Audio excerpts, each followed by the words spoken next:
হে বন্ধুরা, welcome to another episode of Rahul's world. আজ আমি কথা বলতে চলেছি রঙিন মাছের একটি অন্যতম রোগ নিয়ে, সেটি হচ্ছে ক্লাউডি আই বা পপ আই। ভিডিওটি ইন্টারেস্টিং এবং ইনফরমেটিভ হতে চলেছে, তাই ভিডিওটিকে লাইক করে দিন আর নতুন হলে সাবস্ক্রাইব করতে একদম মিস করবেন না। তো চলুন পপ আই বা ক্লাউডি আই কি সেই সম্পর্কে জানা যাক। প্রথমেই এই রোগটা সম্পর্কে জানার আগে এই রোগটার নামটা কেন দেওয়া হয়েছে সেটা আগে জেনে নিন। পপ আই অর্থাৎ চোখ আই সকেট থেকে বাইরে বেরিয়ে চলে আসা, পপ আউট হয়ে যাওয়া, এই জন্য এই রোগটার নাম দেওয়া হয়েছে পপ আই। অনেক মাছ আছে যাদের সাধারণভাবে যাদের চোখ আই সকেট থেকে বেরিয়ে চলে আসে, যেমন হচ্ছে বাবল আই, টেলিস্কোপ আই, এরকম টাইপের গোল্ডফিশ আছে যাদের চোখ কিন্তু নর্মালি আই সকেটের বাইরে থাকে।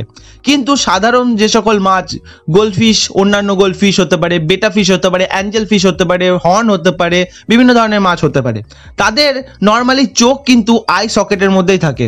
এই রোগটা হলে মাছের চোখ আই সকেটের বাইরে চলে আসে, যেমন চোখটা ফুলে গেছে, এই জিনিসটা কিন্তু হয়।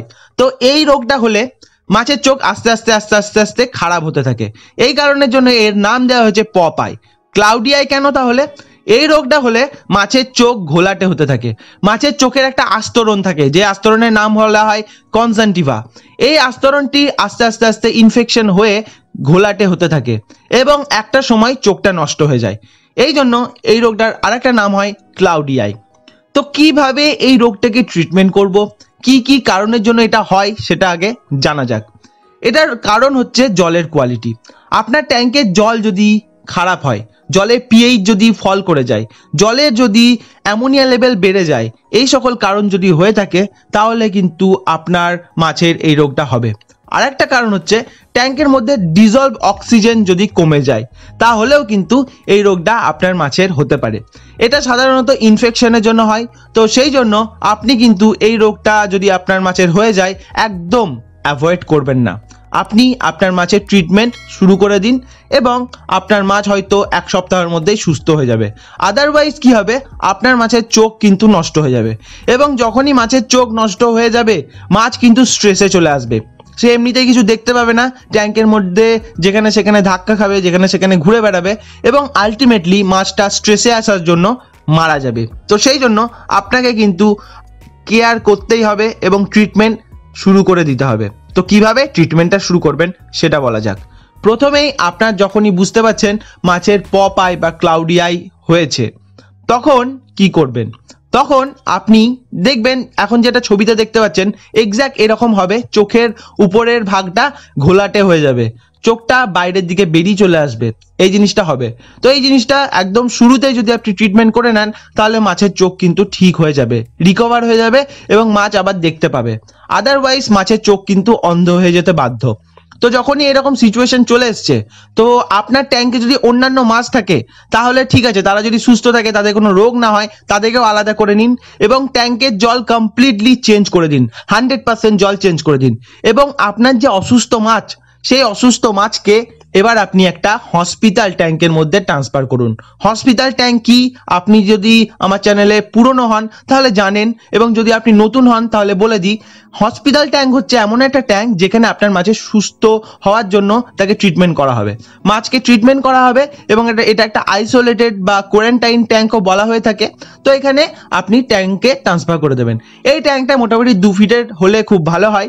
তো যাই হোক, তো এখানে এই ট্যাঙ্কে আপনি আপনার মাছকে ট্রান্সফার করবেন এবং ট্যাঙ্কের মধ্যে পার গ্যালন হিসাবে 1 চামচ করে সন্ধব লবণ অ্যাড করবেন এবং আপনার ট্যাঙ্কের টেম্পারেচার 22 থেকে 28 ডিগ্রি, এখানে আমার মতে 26 থেকে 28 ডিগ্রির মাঝখানে রাখাটাই খুব বেশি ভালো। তো এই টেম্পারেচারটা রাখবেন, তাতে কি হবে, মাছের ইমিউনিটিটা ভালো থাকবে এবং ইমিউনিটি যত ইনক্রিজ করবে, ইমিউনিটি পাওয়ার যত ভালো হবে, মাছের এই রোগটা থেকে সুস্থ হওয়ার চান্স কিন্তু তত বেশি। আর একটা জিনিস হচ্ছে ইমিউনিটিকে বুস্ট করার জন্য আর একটা যেটা করতে হবে সেটা হচ্ছে মাছকে খুব ভালো কোয়ালিটির খাবার খাওয়াতে হবে। এখানে আপনি ডাইরেক্ট মাছকে ভালো কোয়ালিটির লাইভ ফুড বা ড্রাই ফুড দিতে পারেন, যেই খাবারের মধ্যে অ্যামাউন্ট প্রোটিন অনেক বেশি থাকবে। প্রোটিনের কনসেন্ট্রেশন খাবারের মধ্যে যেন প্রায় 50%-এর বেশি থাকে, তাহলে কিন্তু খুব তাড়াতাড়ি রিকভার হবে। এক্ষেত্রে ব্লাড ওয়ার্ম বা অন্যান্য লাইভ ফুড বেস্ট অপশন। এরপর ট্যাঙ্কে ট্রান্সফার করার পর যেটা করবেন সেটা হচ্ছে ট্যাঙ্কের মধ্যে এবার আপনাকে একটা ওষুধ অ্যাড করতে হতে পারে। সেই ওষুধটার নাম হচ্ছে মেট্রোনিডাজোল, বা অন্যান্য আপনি যেখানে অ্যান্টিবায়োটিক ইউজ করতে পারেন। মেট্রোনিডাজোল ইটসেলফ একটা অ্যান্টিবায়োটিক, তো মেট্রোনিডাজোল ইউজ করতে পারেন, বা আপনি এক্ষেত্রে অন্যান্য টাইপের অ্যান্টিবায়োটিক ইউজ করতে পারেন। এখানে আপনি টেট্রাসাইক্লিন ইউজ করতে পারেন, বা আপনি আর একটা জিনিস করতে পারেন, সেটা হচ্ছে ওফ্লক্সাসিন। ওফ্লক্সাসিন একটা আই ড্রপ যেটা বাজারে পাওয়া যায়, ওটা কিনে আপনি ডাইরেক্ট মাছের চোখে 1 ড্রপ করে দিতে পারেন এই পিরিয়ডটা চলাকালীন, মানে এই ট্রিটমেন্টটা চলাকালীন। যদি এই ট্রিটমেন্টটায় ঠিকঠাক ফল পাচ্ছেন না, তখনই এই ওফ্লক্সাসিনটা ডাইরেক্ট চোখে অ্যাপ্লাই করবেন। আদারওয়াইজ এই যে ট্রিটমেন্টটা চলছে, এই ট্রিটমেন্টেই ঠিক হয়ে যাবে। এবার নর্মাল যখনই ওই ড্রাগগুলো দিয়ে আপনার ট্যাঙ্কের মধ্যে মাছটা আছে, ওটাকে আপনি 12 ঘন্টা মতো রেখে দিন।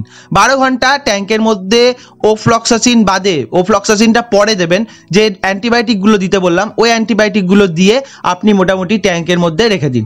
এবার এখানে একটা অ্যান্টিবায়োটিক, এখানে আপনি যদি টেট্রাসাইক্লিন ইউজ করেন তাহলে একটা ক্যাপসুল নেবেন, বা আপনার যদি এখানে মেট্রোনিডাজোল ইউজ করেন তাহলে ট্যাবলেট। এক্ষেত্রে ইউজ করার ওয়েটা, রাস্তাটা, সেটা কিভাবে ইউজ করতে হয় বলে দিই। তো এখানে ইউজ করার উপায়টা হচ্ছে, যদি আপনি টেট্রাসাইক্লিন ইউজ করেন তাহলে কি করবেন, হালকা উষ্ণ গরম জল নেবেন, উষ্ণ জল, নট গরম জল। তো উষ্ণ জল নেবেন, সেই জলের একটা কাপ নেবেন, কাপের মধ্যে জল দেবেন এবং আপনার একটা টেট্রাসাইক্লিন ক্যাপসুল সেখানে গুলে ভালোভাবে ওটাকে গুলে নেবেন। ক্যাপসুলের ভিতর থেকে পাউডারটা দিয়ে গুলে ভালো করে, যে পাউডারটা হবে, যে লিকুইডটা তৈরি হচ্ছে, ওইটা এবার আপনার ওই ট্যাঙ্কের মধ্যে দিয়ে দেবেন। ওকে, হয়ে গেল। এখানে আপনি ট্যাঙ্কের মধ্যে স্পঞ্জ ফিল্টার দেবেন, অবশ্যই হিটার ইউজ করবেন, যে টেম্পারেচারটা রাখতে বললাম ওটা মেনটেন করবেন, আর খাবার যেটা দিতে বললাম সেটাই করবেন। নেক্সট হচ্ছে, যদি আপনি এখানে মেট্রোনিডাজোল ইউজ করেন, মেট্রোনিডাজোল নর্মাল টেম্পারেচার, রুম টেম্পারেচারের জলেই আপনি ডিজলভ করে ওখানে আপনি দিয়ে দেবেন। এতে সুবিধাটা কি হবে? এতে সুবিধাটা এটাই হবে, মাছের যে ওষুধগুলো আপনি ব্যবহার করছেন, সেই ওষুধটা ট্যাঙ্কে ইউনিফর্মলি ডিজলভ হচ্ছে এবং মাছের চোখের জন্য সেটা কিন্তু উপকার হচ্ছে। এবার মাছকে যে খাবারগুলো, ভালোভাবে খাবার দেবেন, দিনে 1 থেকে 2 বার খাবার দেবেন, এবং খাবার ওয়েস্ট করলে সেটা সঙ্গে সঙ্গে কিন্তু সাইফন করে তুলে নেবেন। এবার যখনই মোটামুটি 12 ঘন্টা হয়ে গেল এরকম রাখতে রাখতে, 12 ঘন্টা পর আপনি এবার কি করবেন, 50% ট্যাঙ্কের জল চেঞ্জ করে দেবেন। 50% ট্যাঙ্কের জল চেঞ্জ করে দেওয়ার পর এবার নতুন জল অ্যাড করে দেবেন, এবং নতুন জল যখনই অ্যাড করবেন, সেই নতুন জলে পার গ্যালনের 4 ভাগের 1 ভাগ, যে চামচটা আপনি ব্যবহার করছিলেন সেই চামচের 4 ভাগের 1 ভাগ সন্ধব লবণ বা অ্যাকোয়ারিয়াম সল্ট অ্যাড করে দেবেন। এবার মাছটাকে নর্মালি ভাবে ট্রিটমেন্ট করবেন। এভাবে ট্রিটমেন্ট করতে থাকলে মোটামুটি 3 থেকে 7 দিনের মধ্যে আপনার মাছের পপ আই আস্তে আস্তে আই বা যে চোখটা বাইরে বেরিয়েছিল আস্তে আস্তে ঠিক হতে থাকবে, এবং যে ঘোলাটে ভাবটা চোখের কনজাংটিভা বা চোখের মধ্যে দেখতে পাচ্ছিলেন, সেটাও কিন্তু আস্তে আস্তে ঠিক হতে থাকবে। এই জিনিসটা কিন্তু হয়ে গেল। এবার যখনই মোটামুটি দেখছেন আপনার মাছ মোটামুটি সুস্থ হয়ে গেছে, তারপরেও অন্তত 5 থেকে 7 দিন আপনার ট্যাঙ্কের মধ্যে, ওই যে কোয়ারেন্টাইন ট্যাঙ্ক, সেখানেই রেখে দেবেন। সেখানে আপনি আপনার মাছকে রেখে দেবেন, এবং তার সাথে সাথে এখানে আর ওই ট্রিটমেন্টটা চালাতে হবে না। এখানে আপনি নর্মাল খাবার দেবেন, মাছের ট্যাঙ্কের টেম্পারেচারটা মেনটেন রাখবেন, জলের কোয়ালিটিটা ঠিকঠাক রাখবেন, তাহলেই হয়ে যাবে। এবার তারপর যখন দেখছেন কমপ্লিটলি মাছ সুস্থ হয়ে গেছে, তখন আবার আপনি আপনার মাছকে আপনার যে মেন ট্যাঙ্ক সেখানে এবার ছেড়ে দেবেন। এবারের প্রিকশন কি কি জিনিস করলে এই রোগটা আর হবে না, এক্ষেত্রে আপনাকে যে জিনিসটা মানতে হবে সেটা হচ্ছে এর কারণ, যেগুলো আমি অলরেডি বলে দিয়েছি। তো সেক্ষেত্রে আপনার ট্যাঙ্কের জল আপনাকে কিন্তু চেঞ্জ করতে হবে।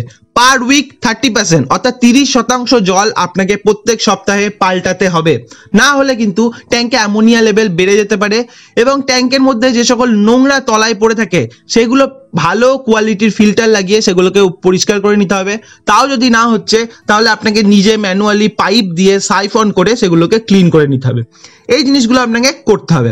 এবার নেক্সট হচ্ছে জলের কোয়ালিটি বলে দিলাম, এবং হ্যাঁ, এখানে একটা জিনিস ব্যবহার করবেন, যে ট্রিটমেন্ট চলছে সেই টাইমে আপনি এটা ব্যবহার করবেন, সেটা হচ্ছে যে অ্যান্টিফাঙ্গাল যে সকল ওষুধগুলো পাওয়া যায়, যেমন আপনার মেথিলিন ব্লু, এটা আপনি জলের মধ্যে পার গ্যালনে 2 থেকে 5 ড্রপ মতো দিয়ে রাখবেন। তাতে কি হবে, ট্যাঙ্কের মধ্যে আর এক্সট্রা কোনো ফাঙ্গাস কিন্তু গ্রোথ করতে পারবে না। এবং নর্মাল আপনি যখন ট্যাঙ্কের মধ্যে রাখছেন, সেই ট্যাঙ্কের মধ্যেও পার গ্যালন হিসেবে 8 থেকে 9 ড্রপ আপনি কিন্তু এই মেথিলিন ব্লু দিয়ে দেবেন। এবার এই 8 থেকে 9 ড্রপ যে মেথিলিন ব্লুটা দেবেন, তার কনসেন্ট্রেশন কত হবে? তার কনসেন্ট্রেশন হবে 5%, এবং সেটা যদি 10% কনসেন্ট্রেশনের হয়, তাহলে সেখানে 5 থেকে 7 ড্রপের মধ্যে কাজ হয়ে যাবে। এই জিনিসটা আপনাকে করলে, বা এই জিনিসটা আপনি যদি মেনে চলেন, আপনার মাছের যে পপ আই বা ক্লাউডি আই রোগটা হয়েছে সেটা খুব তাড়াতাড়ি ঠিক হয়ে যাবে। এবং এই প্রসেসটা যে কোনো মাছের জন্য সেম, সব মাছের ক্ষেত্রে এই প্রসেসটা কিন্তু কাজ করবে। তো আজ এই পর্যন্তই। ভিডিওটি ভালো লাগলে একটা লাইক করবেন, নতুন হলে সাবস্ক্রাইব করতে মিস করবেন না। আজ আসছি, দেখা হচ্ছে খুব তাড়াতাড়ি, ততদিনের জন্য গুড বাই।